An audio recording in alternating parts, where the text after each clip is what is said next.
You're listening to The Art of Imperfect Adulting. I'm your host, Amy Stone. Here, I share stories from real people navigating the adventure that I call adulting. Are you ready? Me too. Let's do this.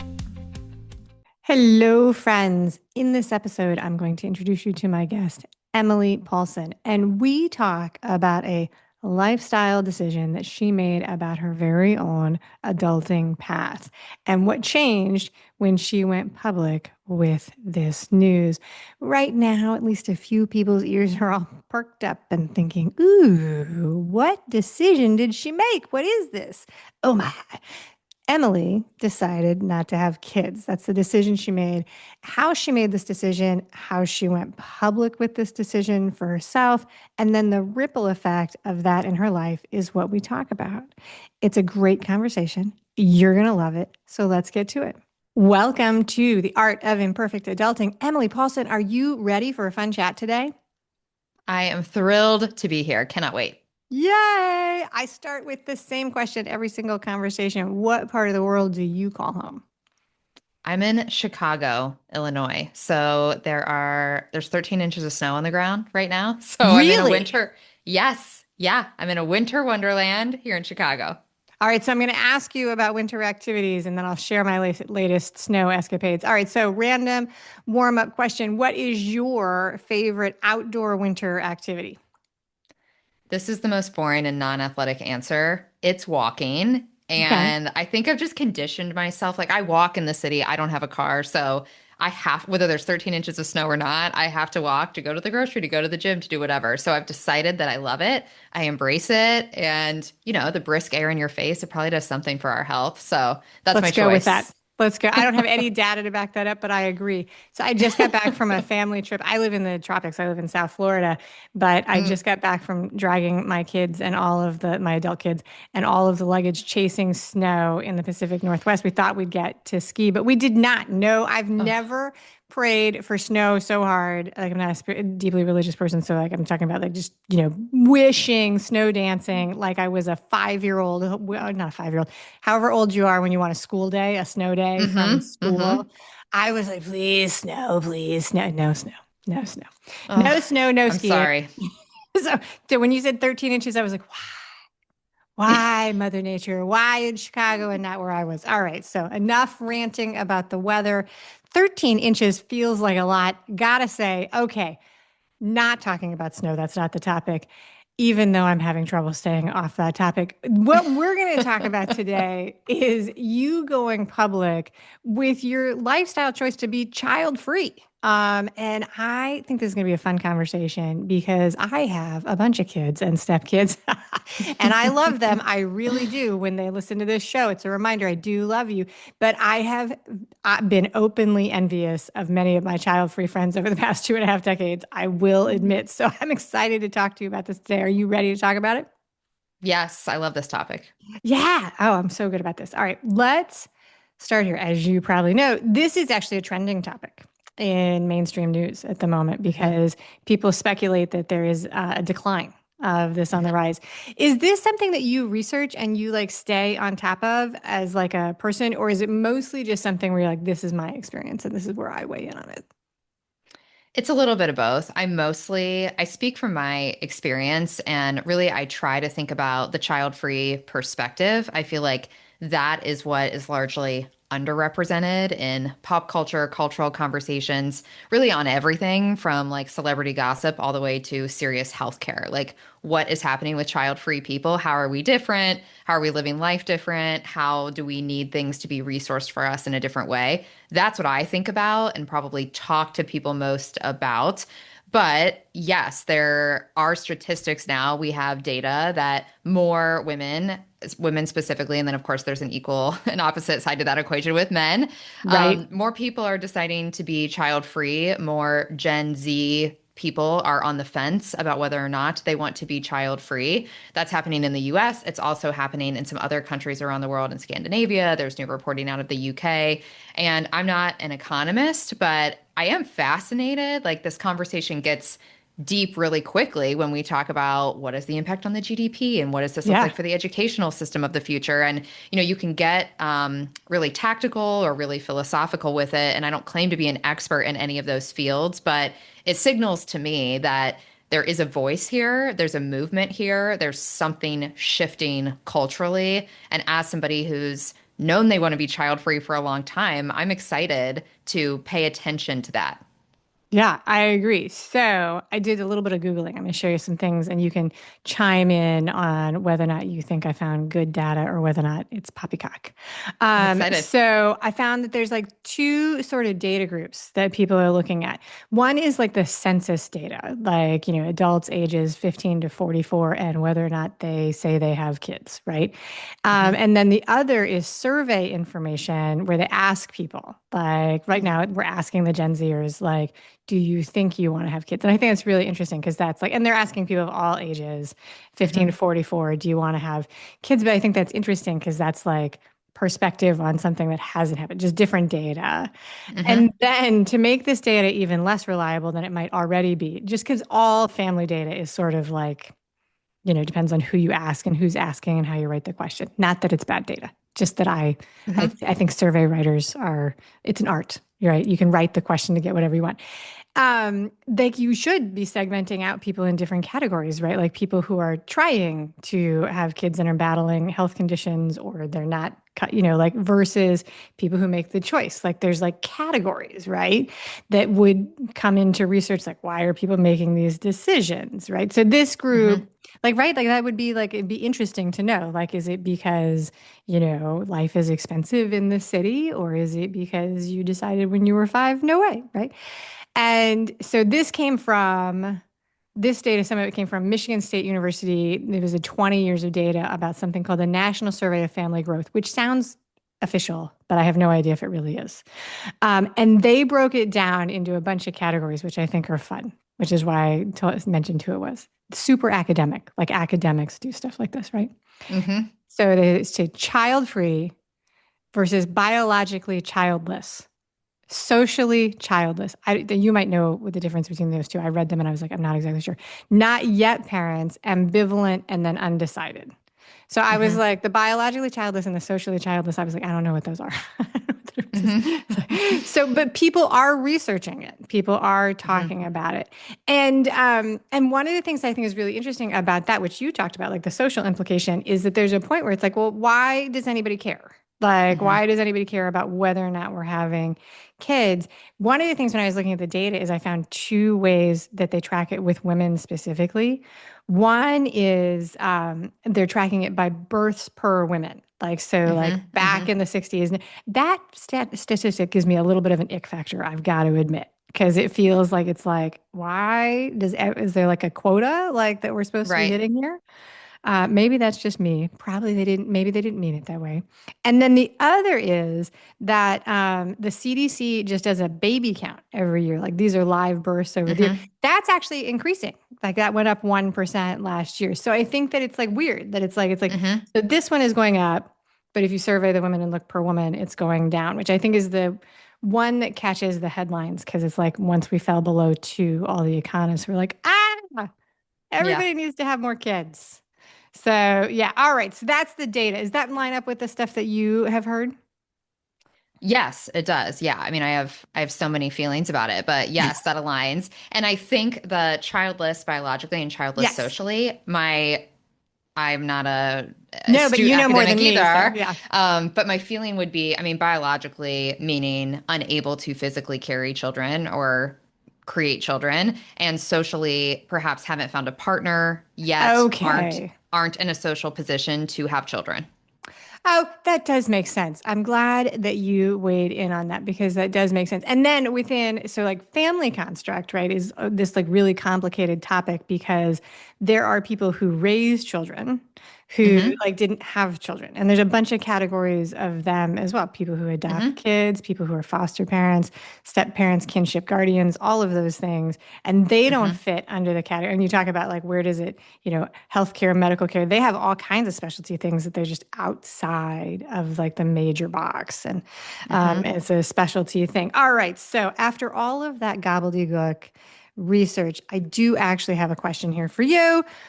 How old were you the first time? This may not be a good question, but do you have a sense of how old you were the first time you can even remember thinking about the grown up topic of being a grown up, having a family, any of that stuff?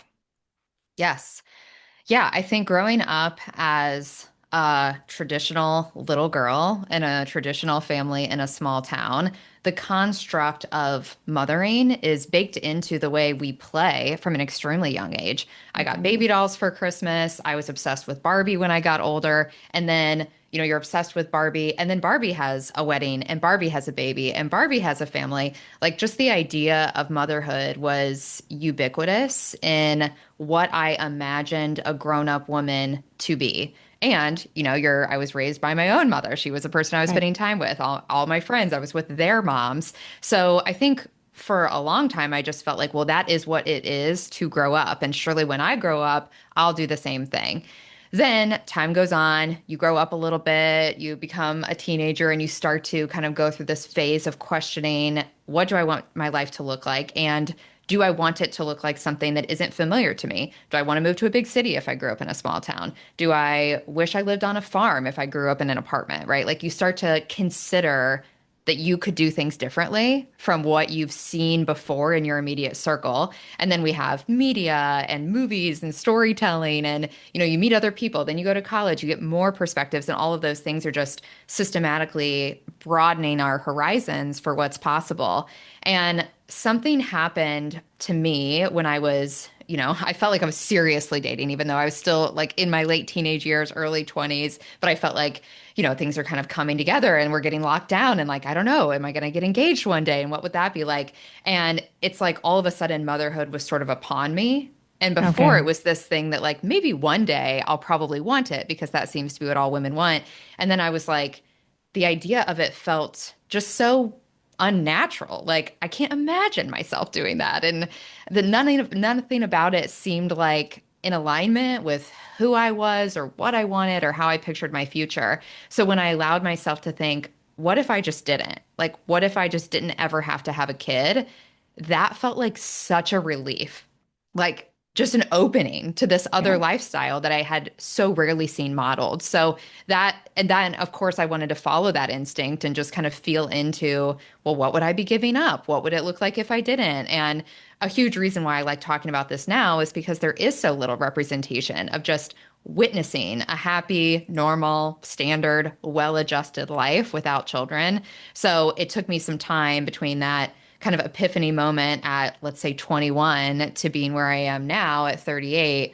A lot of conversation, a lot of internal thinking, a lot of meeting people, reflecting. But that's probably the earliest memory where I felt like just the concept that I might not have to seemed so much more aligned with me than the idea of doing it. So I love that. We're going to come back to representation in a second because I have some thoughts about questions there. But I want to touch base on the fact that you used Barbie as an example because the history of Barbie is that the person who made it is that it's not a baby doll. Like, Yeah. so she actually, so I mean, Barbie's like a whole like Pandora's box of messaging and feminine and all of the whatever, like, and the movie was great. But the story, the way I know it from the Barbie movie, that's where I learned this. So if it's wrong, call me in, is that the creator was like, listen, let's give girls a toy that is literally not, indoctrinating them to care for a baby. Like, here's your Mm-hmm. play Mm-hmm. kitchen, here's your play vacuum cleaner, and here's your play baby doll. Like, Mm-hmm. so where we go from there. So I thought that was interesting. So when we talk about representation, there's a lot of ways to talk about because it's really important. Like, there's a huge amount of research on all things. It's not just girls and boys, but it's harder to imagine something that you've never existed. Not that people don't do it, people create new stuff all of the time, but it's easier to imagine doing something if you've seen somebody do it.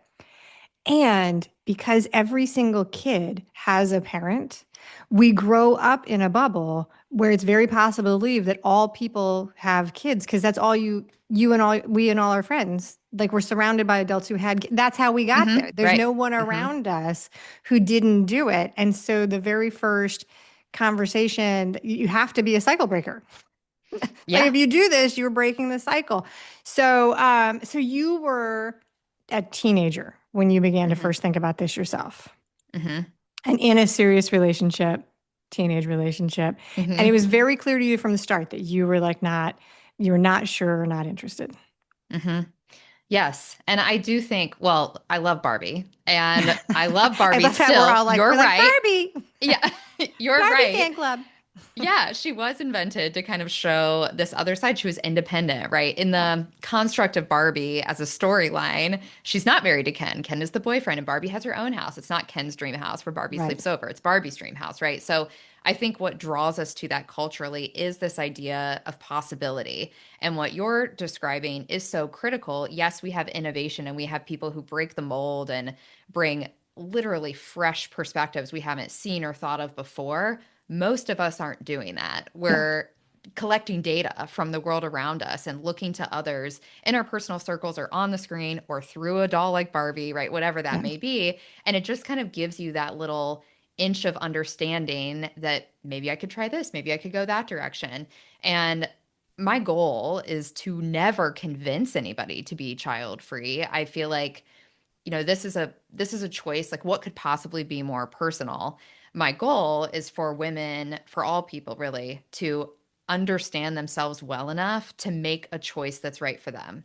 And I Yeah. think that choice becomes a lot more um, fair when you see both sides of that decision. We have a lot of examples of what it looks like to be a parent. And I Yep. think that's amazing. Like in the world of the internet and community and memberships, more resources for mothers, more resources for dads, maternity leave, paternal leave. Like I think all of that is incredible and we need more of that.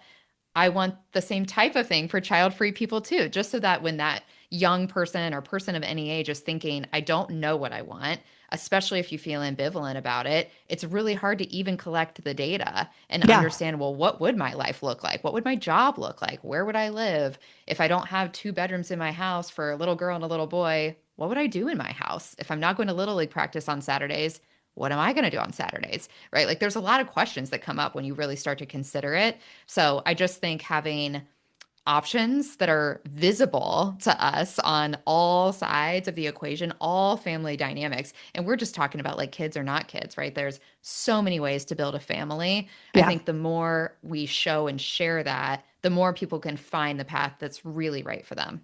100%. And so, as you were talking about that, experience from my own life popped in my head, which is not actually related to kids. But when I was working in an office and I was part of a team, and I think this was a lunchtime conversation, but it's 2 decades ago, so the details are fuzzy. But one of my coworkers was saying how unfair it is that people who were smokers, they got like basically unlimited sort of Mm, breaks to go outside and take like free time. But those of us who weren't, we had I don't remember what that work, it was like, 15-minute breaks or whatever the yep. rules are that it was required. And he was like, it's almost like they're incentivizing us, like we should all take up smoking. And I was like, well, not sure that's the not sure that's the goal there, but it is an interesting thing. So because with maternity and paternity, like so family leave from Hmm. corporations, there's laws and there's Hmm. regimented breaks and whether or not you get paid and whether or not your life is guaranteed, your job is guaranteed, and all of those things. And it doesn't apply to people who are not in that situation while they're working for the company. So, and there's a bunch of people that doesn't apply to people who Hmm. are older and are not doing it, people who work there and don't have kids like it just is not, it's like, Hmm. and I'm not saying it's bad or anything, but it is a situation where there's not 100% unilateral, everybody's got the same situation, which is probably true for everything. Yeah, I think so. I think I've thought about somebody brought that up to me recently and they were like, do you think that's unfair? Like, do you feel like you should have gotten 3 months off? To me, nothing looks harder than birthing and raising an Right. infant. So I feel like, you know what? Take the 3 months. Like, Yeah. at minimum, I think we need that as a national requirement. I own such a small business. I have such a small team outside of this work, and I'm offering maternity leave because I feel like I don't know how you would live without it. So, I consider that. I certainly don't think these Yeah. people are getting 3 months of vacation and the rest of us aren't. But it's an interesting question. And, I It think we is can because the get, parallel that people are starting to talk about is the caregiver. So, like, yes. because it's regimented when you're talking about newborn infant, right? Hmm. But if you have a 3-year-old who gets sick, or a parent who gets sick, or your sibling, your adult sibling has a need or whatever, you don't have those same protections.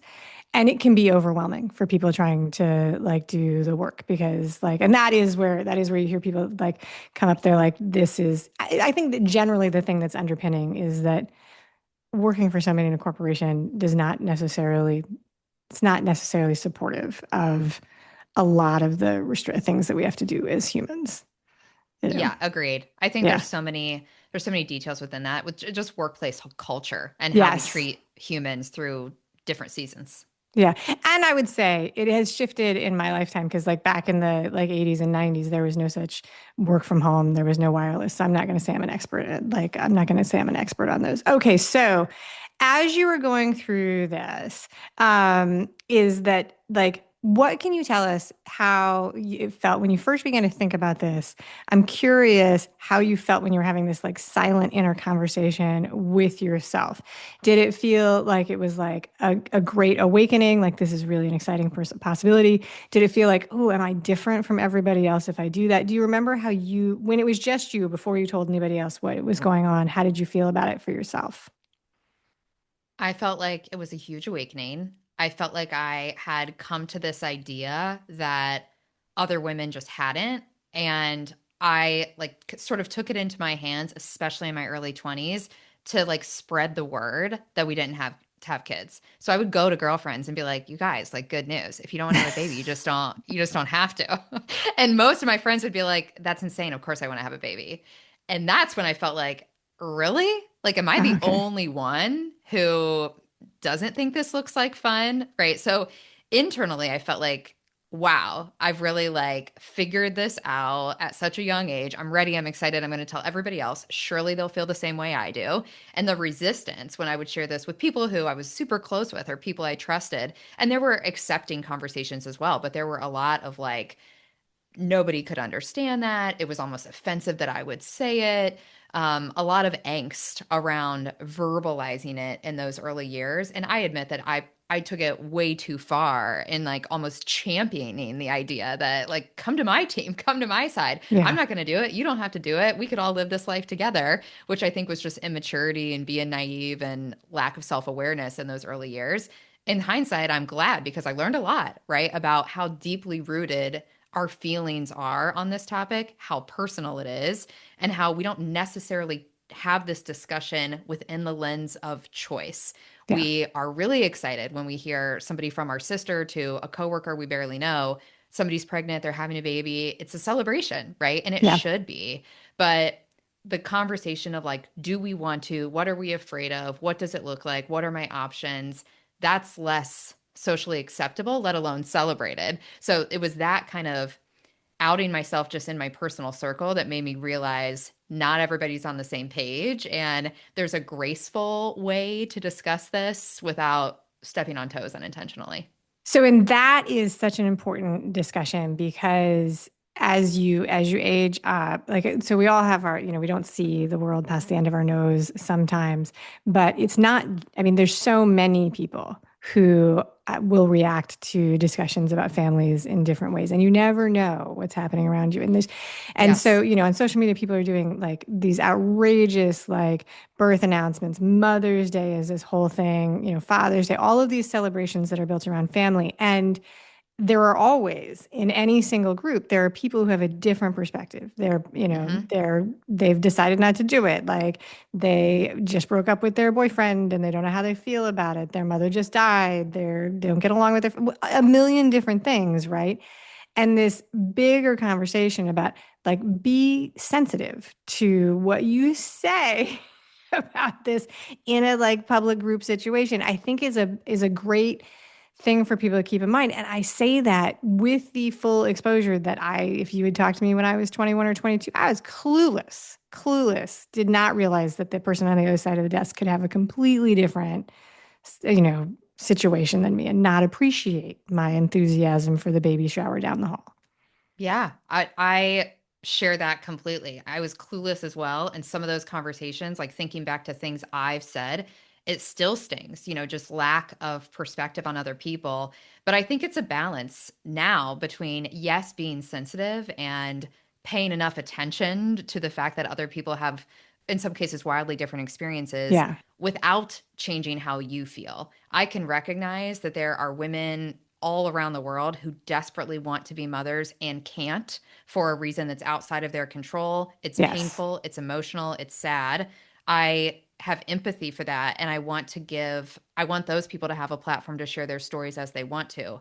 That doesn't mean I'm not really excited about not Yeah. having kids. And that opinion, I think, that experience is equally valid. So I think it's a fine line between being sensitive without censoring the fact that we feel a certain way about a topic too.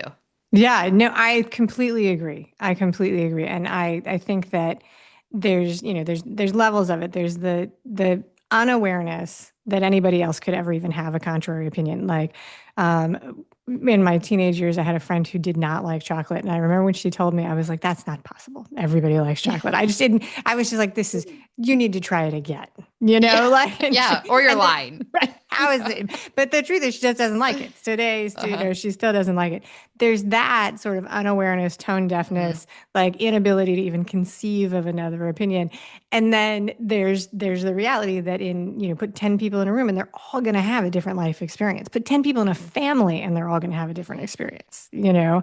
And being able to interact with them. And the thing that I think it's hard just in community and in family and in being a human being is the sort of wacky awareness that everybody's desires and choices are actually the most important. Like it's like Mm. all at the same time, all Mm-hmm. at the same time. And I think that that's what shows up here because we do have a social climate that assumes that everybody wants to have kids, which is not true and has never, I think, been true. I don't Agreed. think there's any time in humanity where you would go back and be every single person on the planet has decided to have kids. Like I just don't think that's historically accurate. Do you have any idea? I did look this up. Any idea what the percentage is of people who are child free, like in the U.S., like at any given time now ish? No, I don't know the number off the top of my head, but I do know I've interviewed different people on my podcast of a lot of different ages, and some of them have done a lot of research. And I mean, yeah, of course, we have documentation Yeah. forever from women voicing that they don't want to have kids, they had kids, they wish they wouldn't have had kids, right? Like this isn't.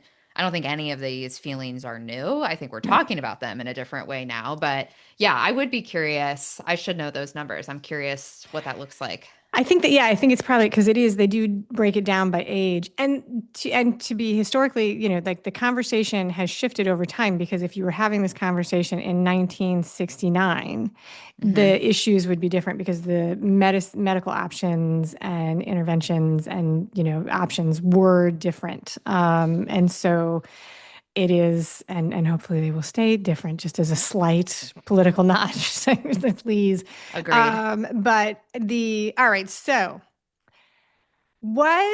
at this time you were having this conversation just with yourself. You talked about you branched out and you were talking to your girlfriends about Hmm. this.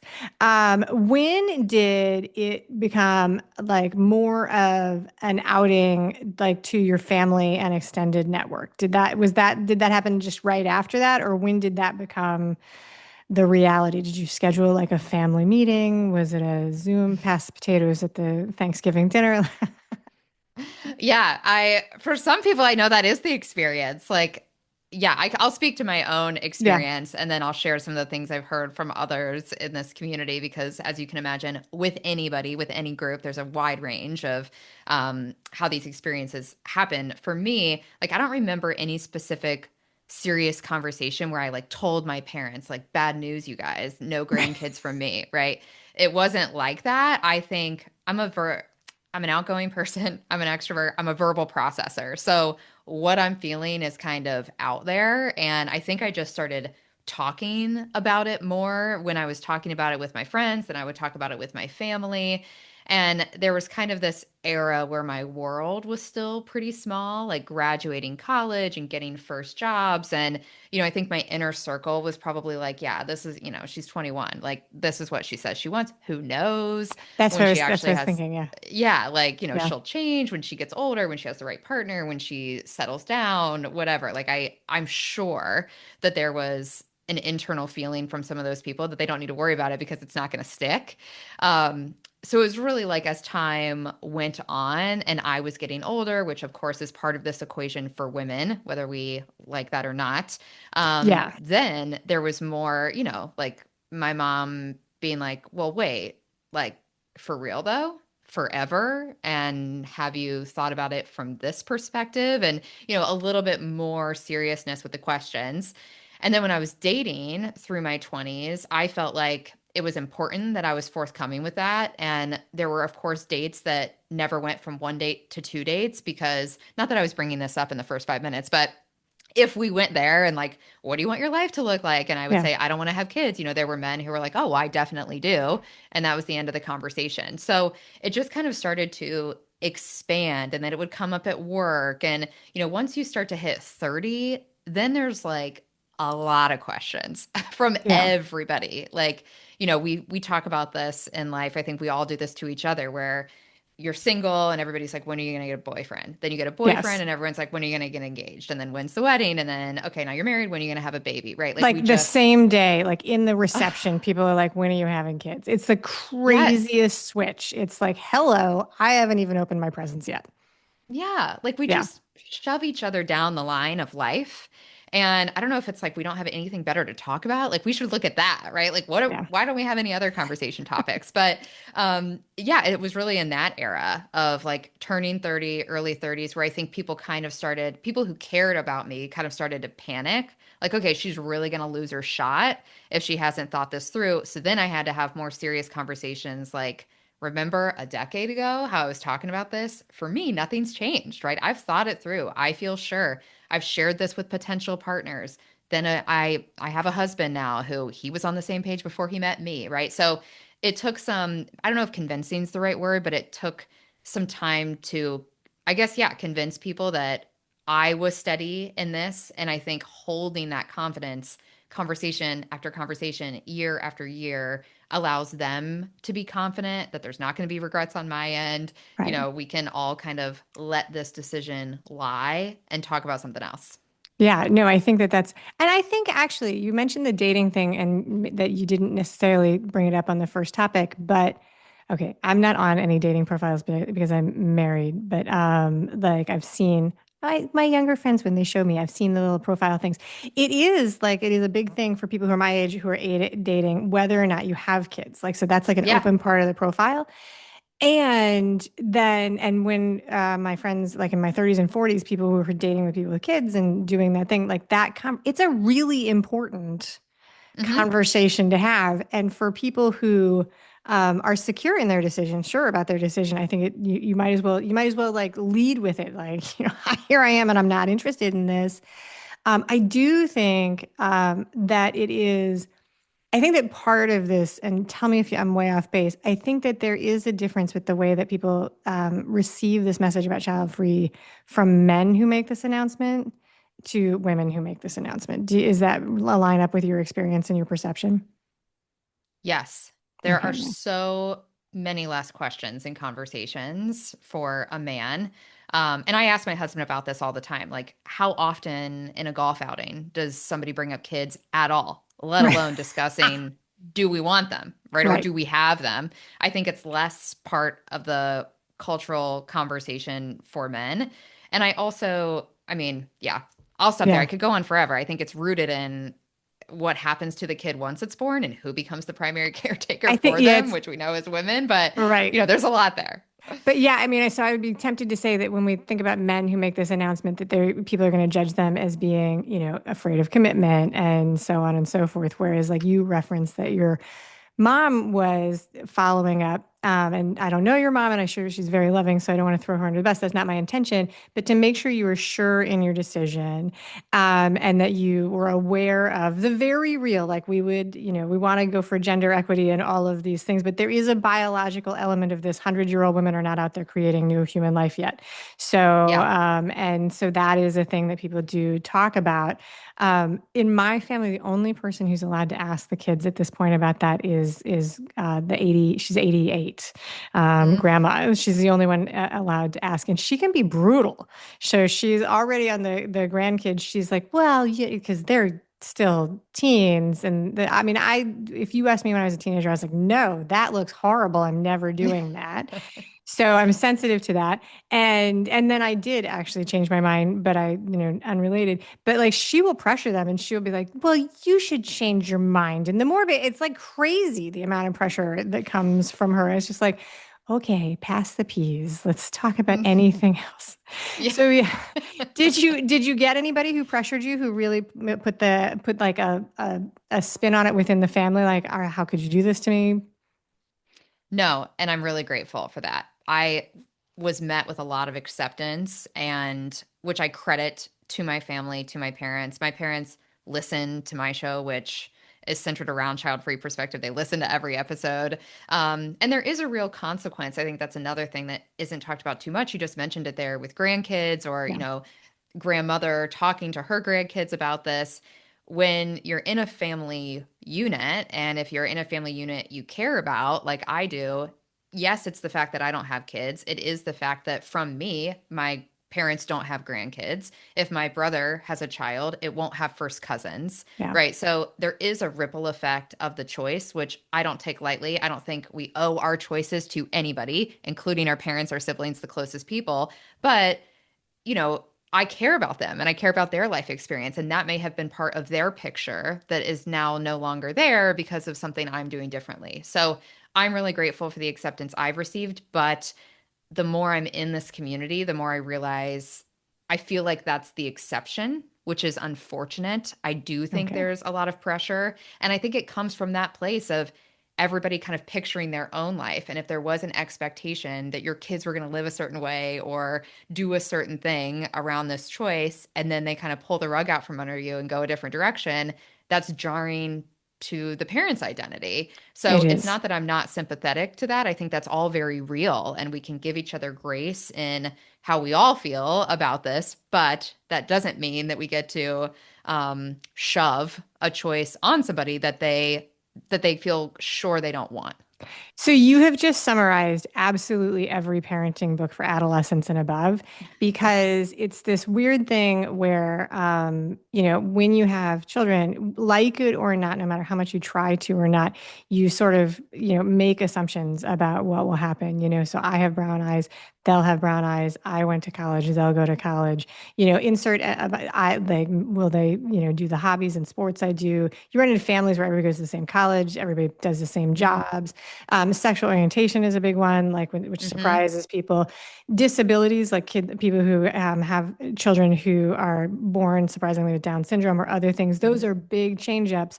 But anytime so much of the parenting struggle can be rooted back into this allowing the individual to be whoever they are and disconnecting yourself from like, I'm the adult and this is the kid and they get to live their own life. So when you said that, it's like, actually, it's like that is, there's thousands of books that all say the same thing about that because it's hard on both sides. I will say it's hard for you were a young adult 20s when you were talking to your parents about this. Hmm. Hmm.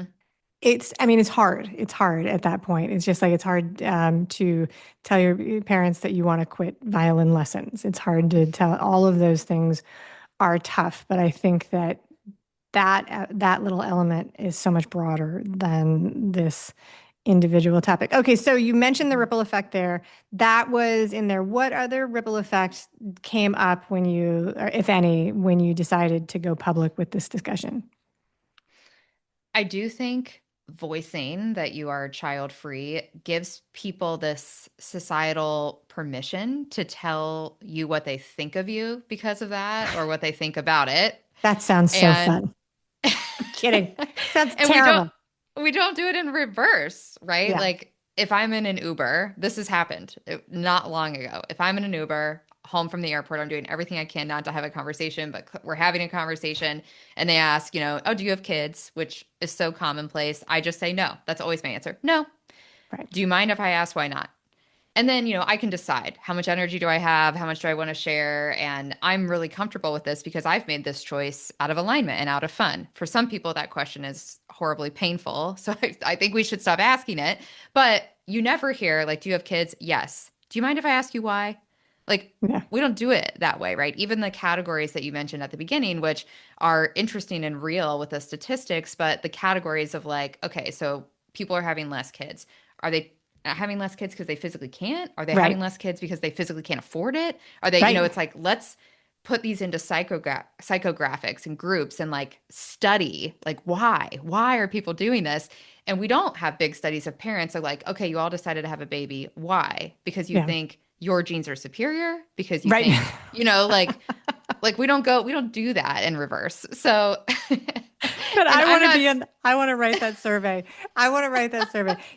Let's get all eugenics here. Did you think that your genes were superior and needed to be? There are people who do have that is actually really, really important. And I learned early on through awkward conversations, I don't ever ask people Mhm. because it can go very badly if you ask people, do you have kids? And I can't imagine ever asking anybody why not. But maybe I could. People can be horribly insensitive about these things accidentally or sometimes on purpose, because this is a topic that crosses over some really, really strong feelings that align with politics and with faith and with cultural heritage. And so and I'm not going to ask about any of those because this is the wrong show for that. I was actually listening to a business podcast. Like, I was traveling last week, and so like I listened to 927 hours of podcasts on the flights. So I don't remember what it was, but it wasn't a family podcast. And the person was talking about whatever they were talking about. It was a woman, and she was presenting this scenario, which was an advertising scenario, branding, and that kind of thing. And she was like, it was an absolute thing that like 30s, settle down, family, kids. And I was listening to it without even thinking about this interview. And I was like, that is just not even a true reality for anybody. Like, there's individual timelines, Mhm. and it dovetails right into the fact that you're saying there's an entire segment of humanity, not a small one. I think that like if we were to look how many, I think that there's a very, very large group of people who never get married and never have children. And we just ostracize them and cut them right off when we design things. Like, all of a Yes. sudden we're going to talk to all 30-year-old women about family planning. Hmm. Like, when do you want to start shopping for diapers? So that chafed me. And I think that what you alluded to with the like, why do you want to procreate, is I do think that, and this, I would definitely, it's the best survey I would ever write. If anybody wants to do that survey, I totally am volunteering to write the questions. I think that there is underlying bias and a very unfortunate sort of judgment that we're making about people when we ask these questions. And I think that sucks. I'm going to just openly say that. I just think that stinks on all sides, because does it feel to you sometimes like people are saying, no, well, the better team is the team that has the kids? Um, yes. I mean, I think in large part in society, that has been the feeling. I run in circles with other child-free people, and I think this happens on both sides, right? I've Okay. heard people say very pointedly that the choice not to have children is incredibly selfish. I've heard child-free people say very pointedly the choice to have children is incredibly selfish. So, the takeaway here is we all have a lot of feelings. I think the beauty the beauty of where we are in the world, and as you alluded to, I pray that we stay here, is that we have choice. The Yeah. important thing is figuring it out for yourself, having the courage, the confidence, the self awareness to make that choice proudly, whatever direction you want to go. And then I hope that we can just sort of equalize as a society. And it's not like, okay, everybody wants to have kids. That is the norm. We don't have to question it. We prize it, we cherish it, we celebrate it. If you're doing something different, confusing, strange, weird, right? I Yeah. feel like we're getting better. We're still a little bit there. And I don't take offense when people ask me. I've had all types of questions from people who, I literally just met, right? An Uber driver. I've had all kinds of questions. I don't find that offensive. I think it comes from a place of hopefully genuine curiosity, misunderstanding. Like, maybe this is a lifestyle they've never considered. Maybe they don't know anybody who's child free by choice. And it's just straight up like, what? why? Yeah. Do you want to share more? I think like that's the best of intentions, right? And that's our human nature. When we don't understand something or we've never lived a certain way, we kind of want to know about it. We kind of don't get it. But I think with this topic in particular, treating it that way automatically makes it feel like it's less than, and it's Yeah. not. It's just a parallel life path. Nothing is better, nothing is worse. It's just a different way to live. A different way to live. And this, I don't think this is your situation, but we're not like lifelong best friends, so I don't know. But there are women out there who are making this decision for a variety of situations. And one of those is that the biological clock, which we just talked about, that aligns also with the top earning clock. And so there are people who are having very serious thoughts in their own head about, can I do this now or do I have to wait or how does this align? And that's a hard conversation. And the thing is that the more we talk about it and the more people who talk about it, the more that becomes an actual fair conversation and something that people can do. Because I think that there are a lot of people making that decision, or not making the decision, having that conversation with themselves silently and alone because there's no safe space to talk about it. So, like I think about, you've got professions like doctors and lawyers who they want to work real hard, and it's probably others, engineers, but you also have the very, very forward entertainers who Hmm. like movie stars and actors who their profession is aligned with what their body looks like, and there's no way for them to live outside of the gaze of the public, right? People are gazing at them Hmm. and making a decision, and we see it a lot. You talked about people making judgments. Wow, people second guess and judge everything they do. So you've got very very public stories like of celebrities who adopt because they want a family and they don't do that. And then people will choose somebody who's not alive anymore so that it's not like a conversation that people argue with. But like you've got Betty White who like did not have kids and raised Hmm. her stepkids and was very late in life was open about the fact that that's why she did that. Hmm. Yeah. I think that's an important piece of this. To me, again, just like more conversations begets more knowledge about how people are feeling, why they're doing the things that they're doing. If there are societal boundaries, like I'm not going to be cast in my job anymore if I get pregnant at this point in life, I'm going to lose this opportunity or this earning potential or something like that. I hate to think that at this day and age in society, we have barriers like that force people into such a permanent decision. Like, if you feel like I cannot possibly take a break from my career right now to have kids, but I really wish I could have kids, that's a big problem that we should figure out how to fix within workplace culture. To me, that's different than feeling like I don't want to have kids.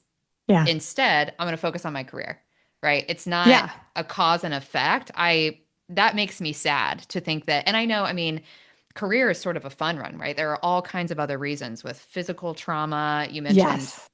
able-bodiedness, Yep. abuse. We can go into some really dark places. There are a lot of women who don't have kids because they don't want to perpetuate a situation that they Of can't get course. themselves Yeah. out of. So there's a wide range here, but that's the stuff that I find to be really heartbreaking. If we strip this back to choice, if you really believe that having a kid is going to cause you to lose something that's precious to you, then that's not really a choice, right? Yeah. That's like a cause and effect loop that we have to figure out how to fix. So I hope that, women are career women because they want to be career women. And if they want to have a kid in conjunction with that, they're able to figure out how to do it. And I think we as child free people can support them in that too. Yeah. And I think that opening the space up for the conversation is a big piece of that. And I'll give a theoretical example. It's not a real story. It doesn't exist.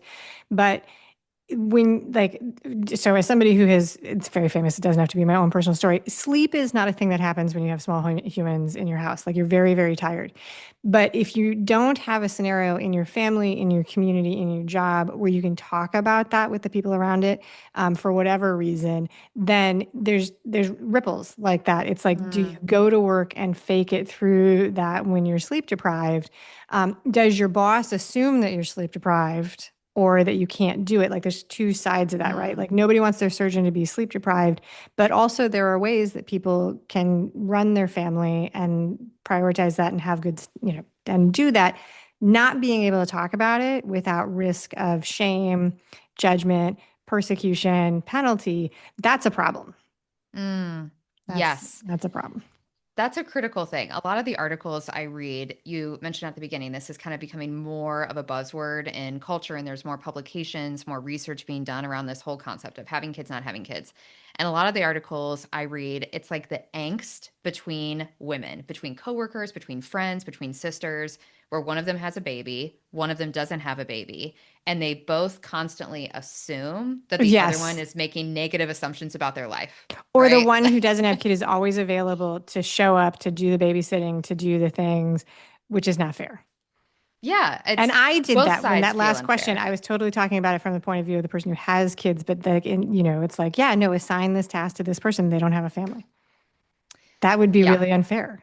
Like it, that's. it happens. And that is unfair. That's happened to me in jobs before where it's like everybody has to be at daycare by 6, but like Emily, you don't. Oh, So like right. can you finish up for the day? Just work Right. forever, Emily. Yeah. Yeah, like that's frustrating. And yet I also realize that you do have to be at daycare at 6. And Yeah. I don't want you to not spend the evening with your baby either. Like, so some of these things I feel like it's just, and I don't know the solution, but I Yeah. feel like when we witness, like we get mad and we have these disagreements and we feel like, well, this isn't fair and we're comparing to each other and we're jealous because she doesn't have kids or we're jealous because she gets to leave because she does have a kid. Like that shows to me that there's something underlying there. Why can't we all leave at 6 in this Right. imaginary scenario? Like, how do we get there? And then it won't matter what you do when you Yeah. get home with that free time. And that, workplace is just one thing, but I don't really think it's the question of like having kids or not having kids that causes division among women. I think it's like the societal circumstances that get put on us in each of those categories that give us angst about each other.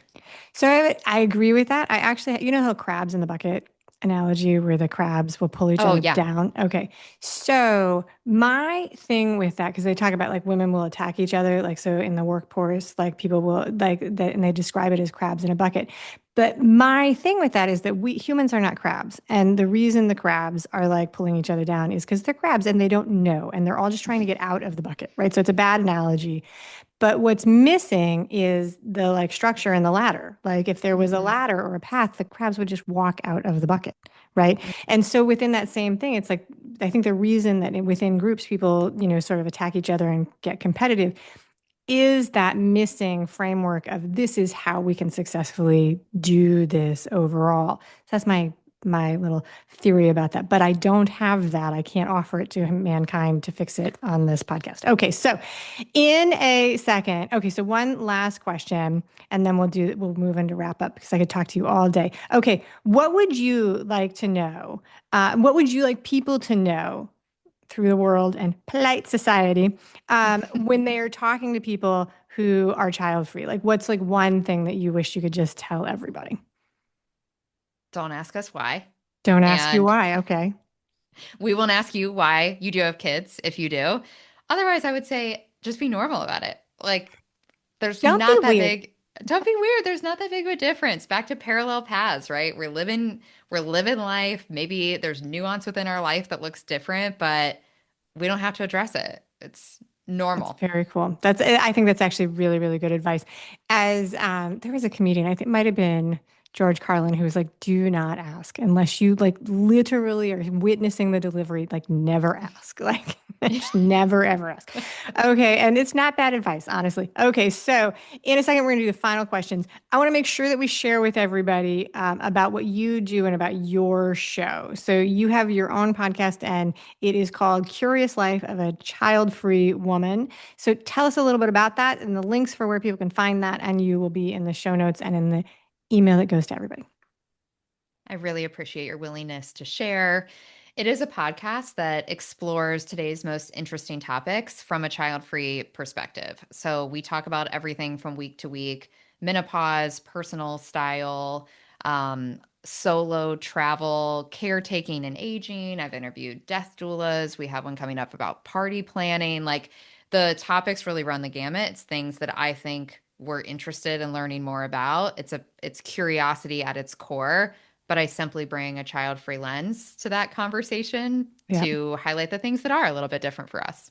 Love it. Curious Life of a Child-Free Woman. All right. That is great. Okay. And I'm happy to do that. Are you ready, Emily, for the final three questions? These are just for fun, not about anything of any consequence. I can't wait.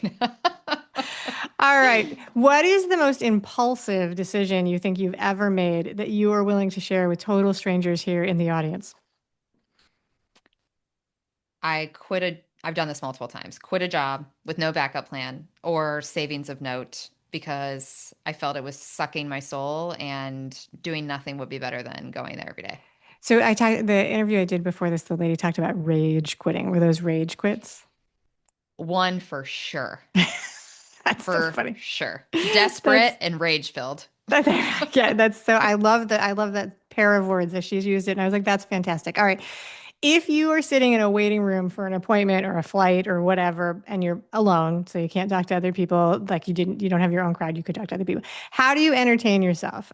Do you sit in silent thought and meditation? Do you play a game on your phone? Doom scrolling with social media, texting friends, or something else?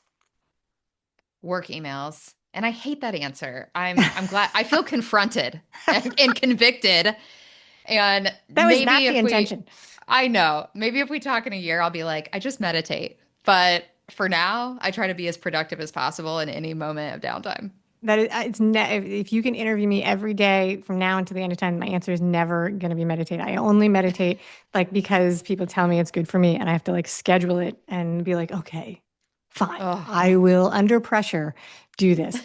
So which means I should do it more. All right, same. we're recording this at the end of 2025. You have a small business, which I know about you, but you're also just a person thinking back over the year 2025 and all the things you've bought. Now, this can be personal, can be business, anything, no rules, doesn't matter. What is the best purchase that you've made that you're still happy about? And then what's something you've purchased that was not great and you're sort of, annoyed or ticked off? Best and worst for the year. Wow. This is such a good question that I really didn't expect. And As I she's know trying the to come up with an answer. I know these are Do, intended do, to be do. rapid fire. I'm like panicking under pressure. Okay, worst.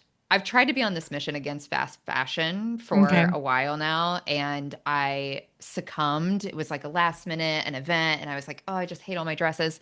Got something at Zara. I felt horrible about it. It fell apart after one wear. It was itchy all night. Like, just confirmed that I should not be buying fast fashion crap. So I'm recommitted again to my goal to not do that.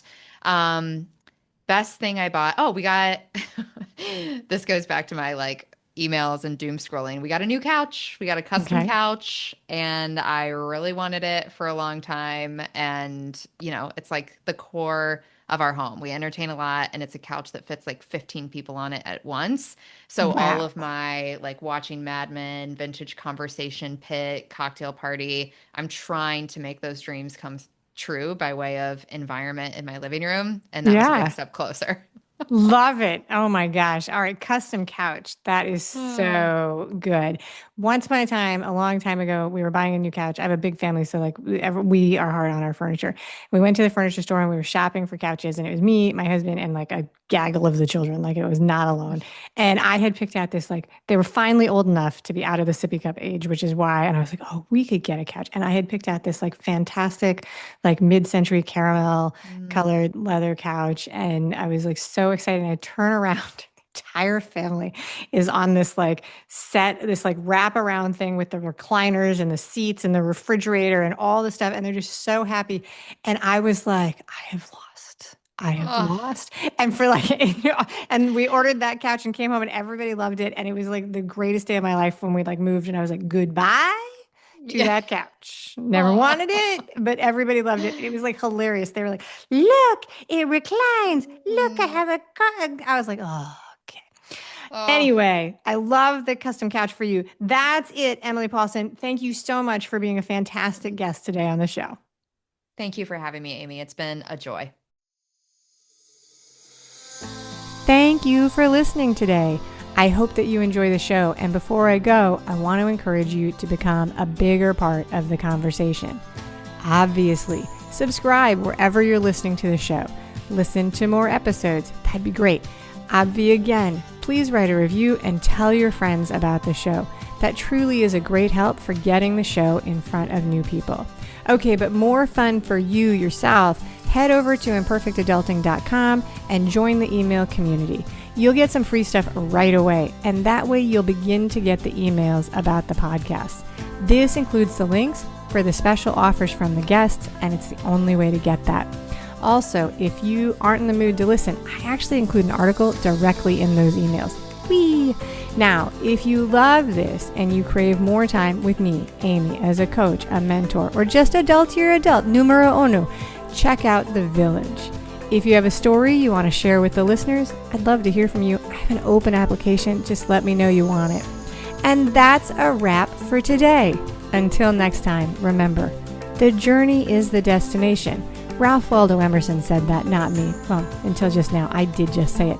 But what I want you to hear today is that if your adulting journey isn't going the way you expected, that may not mean that you're lost. It may just mean that you're on your way. This is Amy Stone, signing off.